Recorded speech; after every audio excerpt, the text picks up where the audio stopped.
bandeko balandi émission na biso conseil pour la jeunesse.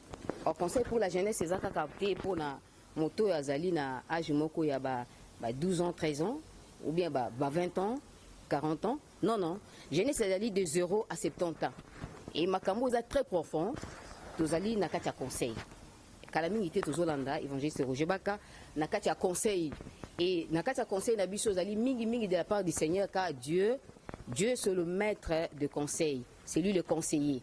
Alors tant tozoka makambo oyo tokoyoka makambo oyo eza po moko na moko amilengela pa mibongisa parce que makambo eza très profond. Biso sotolandi makambo oyo pa évangéliste Roger Baka. Bien avait demeuré dans le passé et ça bi loko mi balé na passé na yo. Et comme obstacle pour continuer musala nzambe té. Pour année 2020, on sait la makambo bakana ki té. Très bien ami ba. Ya liboso les exploits pas. Or, Esaïe chapitre 60, le verset 22. Alors, le plus petit deviendra ami. Mais moi, comme un millier, c'était parce que je peux me vers le millier. Le moindre deviendra une nation puissante. Moi, comme un puissant, c'était parce que ainsi dit l'Éternel. Moi, comme mon niveau supérieur, et ça bloqué à cause du fait que tu demeures dans le passé. Vraiment. Les exploits peuvent aussi te bloquer. À telle enseigne que, au sein de mon canal, au combination avec le confort, on se prend la haute zambapé, après si vous. Moi, on continue, et c'est au commission of Fandi, au sein de ce dégât Makambouakala. Est-ce que moi aussi dans le niveau encore? Quoi raison manifester des émotions? Mais origine, les au niveau de l'homme, âme. Alors, je vous avais dit que le diable nous attaque au niveau de notre âme. À Toko 2020, Satan n'a pas qu'un Israël.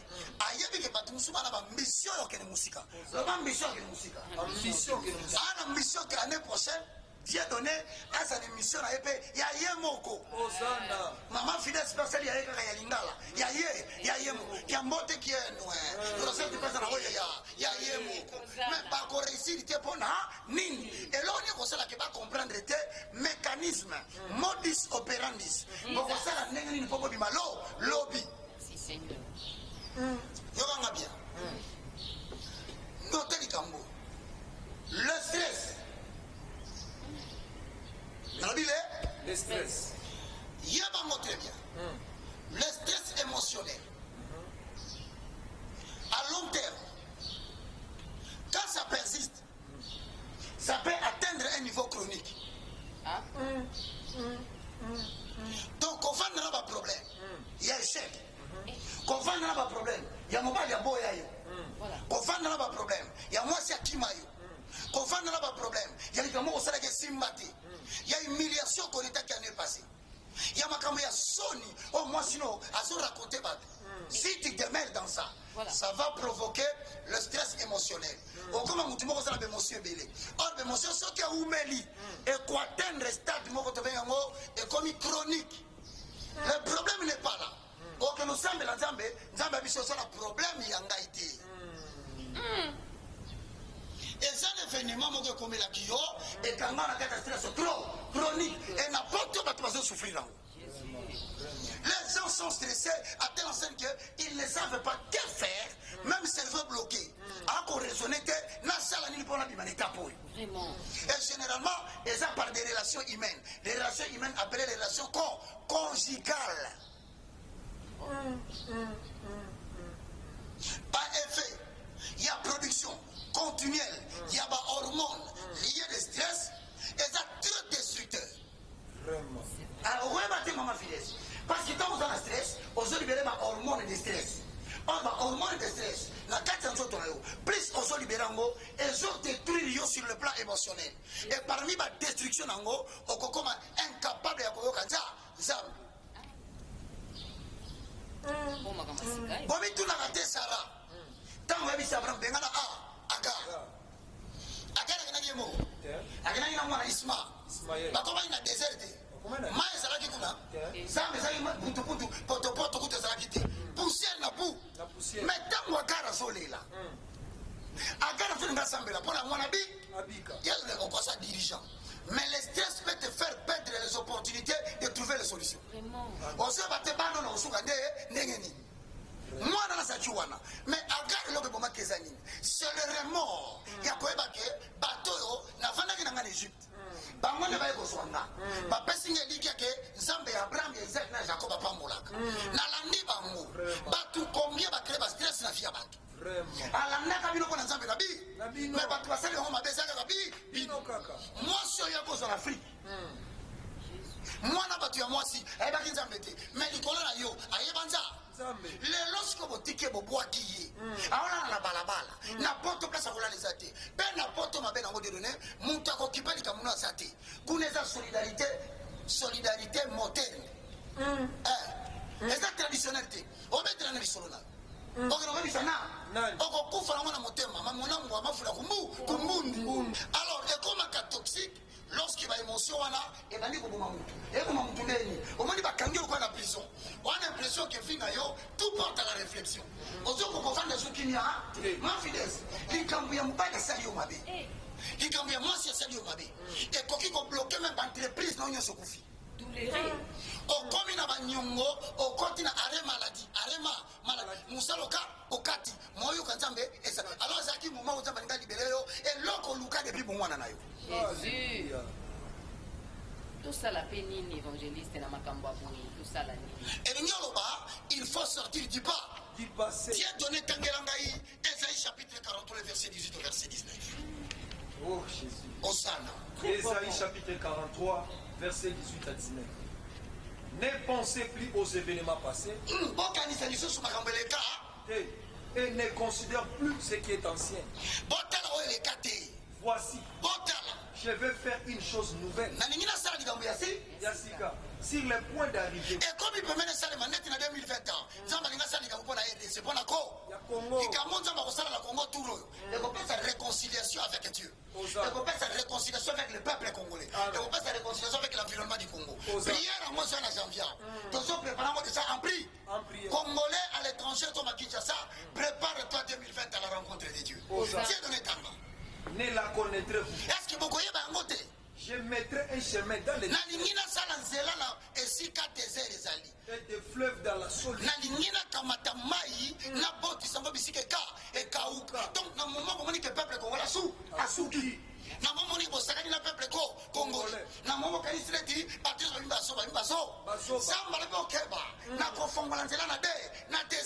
au moment où vous vous attendez les moins.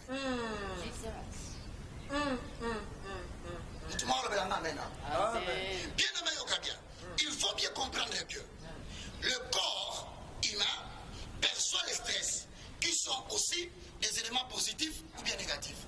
Attention des données. Une très grande joie peut te produire des problèmes. C'est vrai. Une grande victoire peut devenir pour toi l'échec qui a fini. Ah, comment? Et ça, on a avec et quand on a passé. Vraiment. Là-bas, Élie le Tishbite. À moment 450 prophètes de Baal. Abakisi 400 prophètes de la Starté.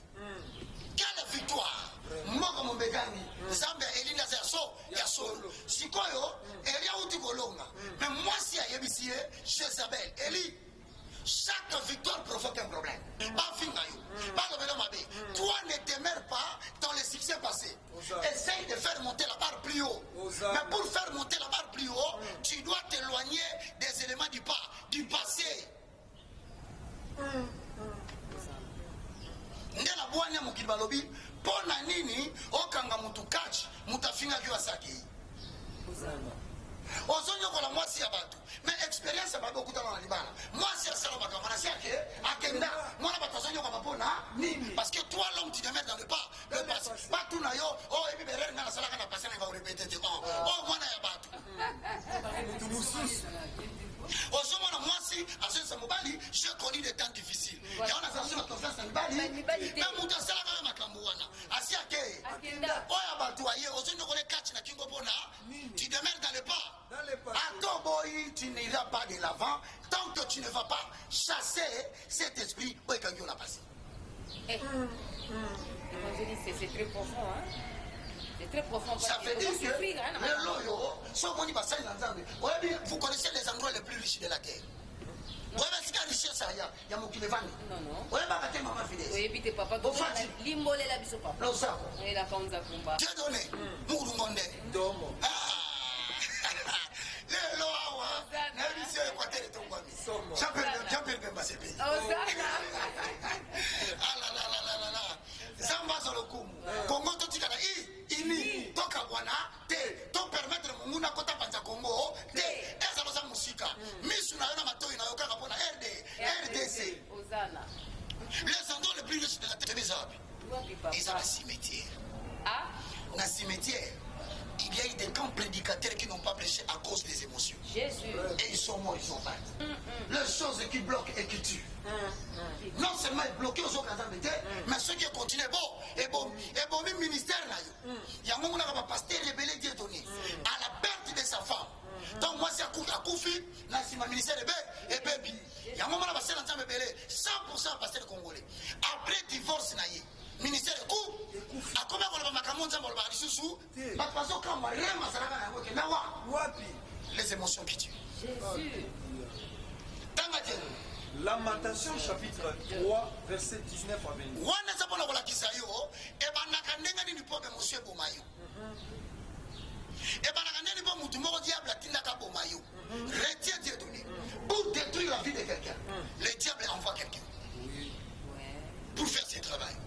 Pour sauver la vie de quelqu'un, Dieu envoie quelqu'un. Mais c'est quelqu'un de Dieu ne vient pas comme celui du diable. Lui vient avec un message. C'est pourquoi la Bible dit dans leur détresse, il cria à l'Éternel. Il envoya sa parole et sa parole le guérit. Et le fit tous échapper de la fosse. Bien donné avant 2021. Tokobi Mabi sur mon côté. Tokobi Manabande Gorabi sur la poto stressé. Tokobi Manabande Gorabi sur l'Amérique basa stressé. Tokobi Manabande Gorabi sur l'Afrique basa stressé. Tokobi au nom de Jésus. Nakanisi ba minyoko na kutani nango ngai mwana mobali na meladi ya mate na mela cigarette te na ebi ambiance te na kobala mwasi ba kokanga na mobali mususu etikanga na choc ti lelo mutula nge ningana demere dans le passé. C'est la zokanisa ngai mwana batu mwana mwasi mose karabate na nzoto na ndimaki lelo na se président elenge na ngana lekisa mo ne kodi mineko na kutana mobali ya boye bolingwa liboso mabe ya boye na meriteni. Tu te mets dans le pas. Il faut que Dieu t'en délivre. Alléluia. Parce qu'il y a des nouvelles instructions. Derrière beaucoup d'échecs, l'Éternel a fait des choses graves. C'est quand je pense à ma mère. Maman baka oyo. Azaki soki na bela zo banda na zo talanga. Azaki soki fièvre matia simbingai. Azaki soki maladi bo. Eza la première na sokotelanga. Awa kufi. Ngai baka na usuka wa. Je la côté la douche, mais ils sont pas dans la soleil. Même si on a dans 15 minutes, 20 minutes dans la douche. Non, on se relate la soleil. Bien aimé, la perte d'un être cher peut laisser des stress qui t'empêchent d'écouter Dieu pour avancer. Libère-toi de ton passé. Par exemple, quand je pense, l'âme c'est le siège de la pensée. Dieu veut faire une chose nouvelle. Maman finesse. Dieu te dit ça va voyager monde au tambola. Rosette n'a pas sûr que Zali et l'autre comment on va t'inviter au sauver famille na yo no telema eko salema. Amen. Bobo ça m'a cambré. Ne demeurez pas dans le pas. Arrêtez de parler du Congo au temps passé simple. Oh Jésus. Ne voilà et ça peut te critiquer bateau. Il l'homme on se bat dans ça là, biso benga ngolo kwa ba signaux de détresse. Ana sabino que dans l'intérieur de moi ça ne va pas. Pour critiquer ngate, il y a ça ne va pas à l'intérieur de moi. Au dedans de moi mon livre et baby, Dieu donne avec ça tu ne peux pas prier. Oui. Ça c'est. Avec ça, tu ne peux pas demeurer dans la prière. Et si tu trouves que cela te dépasse, aux gens tout le monde en bâtit de la Bible. Son rôle c'est de prendre soin de vous. Il s'appelle le moindre de tous. Appelle-moi qu'on partage. Une douleur partagée, c'est une douleur vaincue à 50%. Ce qui n'a pas tout occupé à Zati. Nous voulons que l'Éternel libère l'année 2020. C'est pourquoi la janvier a te signaler vous à la caprée. Avant janvier ici là, si Dieu nous garde, nous avons 3 jours de prière pour libérer les gens de leur passé. Afin que chacun écoute encore ce que Dieu avait voulu. Et ça va me souvenir, mais dit le parce qu'il y a une remorque, alors comme moi, il y a une remorque, Dieu n'exauce pas les prières, les stress chroniques. Âme agitée ne peut pas écouter Dieu. Un cœur qui n'a pas de calme ne peut pas écouter Dieu. Alors, quand tu as réunion, oh maman, moi, c'est un benga kingai. Oh tata, moi, c'est un benga kingai. Oh maman, moi, c'est un benga kingai. Yaya, nous avons ça la makamba, yo zano na bomo. azozo basi mususu yozana na bongo azosala badésordre mususu yozaka na bongo vie eza moko te yokanisi bato bakose souvenir na yo na nini na mobali les gens vont se souvenir de toi de ce que tu auras été comme héritage. Oui. La vie ne compte pas dans la durée, mais la vie compte dans l'héritage que tu laisses derrière ta vie. Vous croyez que Bishop toi tu as venu te connaître mes chérités, te connaître mon bébé, mais ce n'est pas parce que je les ai vaincus par la prière. Amen. Alors comme nous avons été aidés par Dieu, nous allons aussi aider les autres. Oui. Maintenant, prière, tu dois d'abord commencer par repousser ces stress-là. Et pour les repousser, c'est comme ça que n'importe quoi, un psychanalyste, un psychologue. Mais bis en Afrique, pasteur a joué le rôle de psychanalyste, a joué le rôle de psychologue. Parce que nous fout un bon wapi. Il y a un moment dans l'église, tous en avons des problèmes. 90% de tous en avons ils ont été blessés par les amours. Ils ont été blessés par la famille, ils ont été blessés par la société. Alors, tant que tu as un bagabango, il y a un rabino. Bonjour qui s'abat avec un gazambité. Botika kotonga katonga mutu muso yaki kwa bika. Babi condition ina kibeli mukilité. Mais les boni bozo bozo ngisa suna mukili. Non mon na pasteur, azu mwana bato mwasi, ayi ko sime mabele. Mala mwana mwasi abi na tiki ko sa ko kufa nyoso ya. Yangwana. Na anko kima wabi. Ngai na kanisi bobo ngai. Mabenga ina saleli onkolo. Elukeli ngai makambo ngai nasangi kimio pesengo na ngai ibongwa mimawa ngai nakokende epai na papa ngai nakondima mabe na ngai ngai nakoloba na ye papa limbisa mabe na ngai ngai nakoloba na ye lisusu ngai moko nakoki te papa simba bomoi na ngai limbisa mabe na ngai ya opekisaki ngai balana na nayokaki kolobelaki ngai na ndoto nakende kosala eloko soba wana te kolopekisaki bana bila bakokende na nzela wana te metala lelo bazolela bapasi elati bango bamosusu bazobanga nde liwa bayebi te soki bakokɔta janvier koleka nde na nzembo toyembi na bango eloko tozoloba tozongi epai na yo na kokoka na ngai te komisonga ngai moko yango ngai na ye epai na yo oyokelanga mawa kanisa misala na Yesu ngala ikulusu azobaki makila na ye po ete ngai nabilisamba o ngai nakokende epai na papa ngai nakondima mabe na ngai ngai nakoloba na ye papa limbisa mabe na ngai Yawe suba ngai na bitumba oyo nazana yango lelo Yawe kambola ngai na mapota na bemotion oyo tolobi awe soboma mikolo ebele nazoka ote na bandoto mikolo ebele nazasu na kinga te bandoto mabe nasutuka kabutu nyonso nkolo mosala ebebi mbongo ekimi bomengo esili ngai natikali ngai moko moto akosola na nga aza te me na mateya oyo batei nga elakisi oye koluka nge esika nazali yango naboyi kobanga nalobi nakokufa te nakobanga te mosikoli na ngai azali akolobela ngai azali na bomoi ende mobateli na nga na ntango na pasi nkolo natikili bota oyo elandi biso na kati na maboko na yo bazalaki ya ngai parce que opesaki ngai na te ya bango mais awa natei bango nalakisi yo nzela nalakisi bango nzela na yo yo nolobaki ke na kolela na bango babelelaki yo mais ntango babelelaki yo yo oyokaki okangolaki bango na minyololo na bango mpe otindaki liloba na yo ebikisaki bango soit en charge population ezolanda makambo soit en charge mama azolela soit en charge ndeko mwasi atikali soit en charge papa azala badéception mema biso po ete bergerie ezala kaka moko berger atikala moko na kombo na yesu masiya tobondeli tolobi gloire et louange à toi Seigneur Jésus. Gloire et louange à toi Seigneur Jésus. Tolobi amen. Bino moko boyoki makambo eza très profond ba remords na mitema na biso et tondi tellement makasi que atoki mawapi zwa conseil ndeko vanda na conseil oyo na kata motema na yo mais mama pe na kobondela po conseil wana pe kota na kata motema na yo et kota na kata na vie na yo po e bana kopesa yo pe sens na vie parce que sens ezaka maloba na nzambe tika nkola pambola bino bino surtout bolanda ki biso na kata na télévision na biso tindika nzambe apambola bino tokeli boso na Yesu longo tokolonga amen.